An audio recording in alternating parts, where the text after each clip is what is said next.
तो चलिए आज इतिहास के पन्ने पलटते हैं और एक ऐसे सम्राट की कहानी में चलते हैं जिसका नाम क्रूरता और करुणा दोनों से एक साथ जुड़ा हुआ है। हम बात कर रहे हैं मौर्य साम्राज्य के सबसे ताकतवर शासक अशोक की। ये कहानी है एक विजेता के शांति दूत बनने की, एक ऐसे बदलाव की जिसने सिर्फ एक इंसान को नहीं बल्कि पूरे भारतीय उपमहाद्वीप का भविष्य ही हमेशा हमेशा के लिए बदल कर रख दिया। यही वो सवाल है जो इस पूरे विश्लेषण के केंद्र में है। आखिर ऐसा क्या हुआ?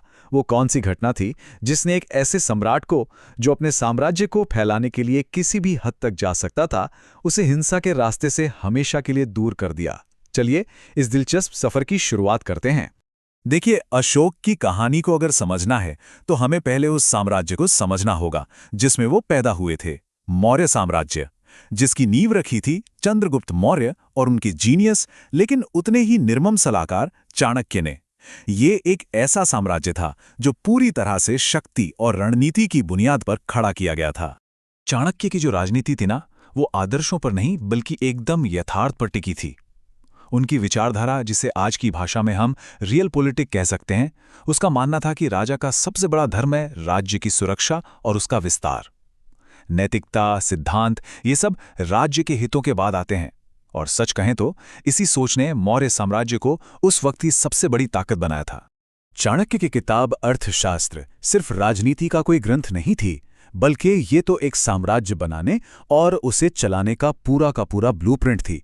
इसमें जासूसी, कूटनीति और हाँ, अगर जरूरत पड़े तो बल का प्रयोग, सब कुछ जायज था।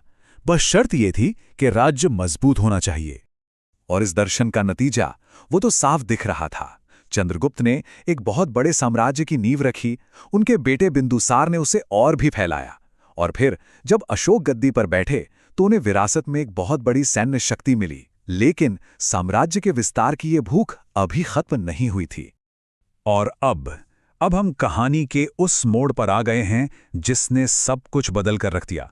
एक ऐसा युद्ध जो मौर्य साम्राज्य का आखिरी बड़ा सैन्य अभियान साबित हुआ और जिसने सम्राट अशोक की जिंदगी की दिशा ही पलट दी। ये जो साल है ना, 261 ईसा पूर्व, ये इतिहास में हमेशा के लिए दर्ज हो गया। कलिंग का युद्ध। देखिए, ये सिर्फ एक तारीख नहीं है, ये एक सम्राट के हृदय परिवर्तन और एक नए युग की शुरुआत का प्रतीक है। कलिंग यानी आज का उड़ीसा उस समय एक आजाद और काफी ताकतवर राज्य था, और मौर्य साम्राज्य के विस्तार के लिए उसे जीतना बहुत जरूरी था। तो अशोक ने अपनी विशाल सेना के साथ कलिंग पर चढ़ाई कर दी, ये सोचकर कि ये भी उनकी पिछली जीतों की तरह ही एक और सैन्य अभियान होगा। लेकिन ये जीत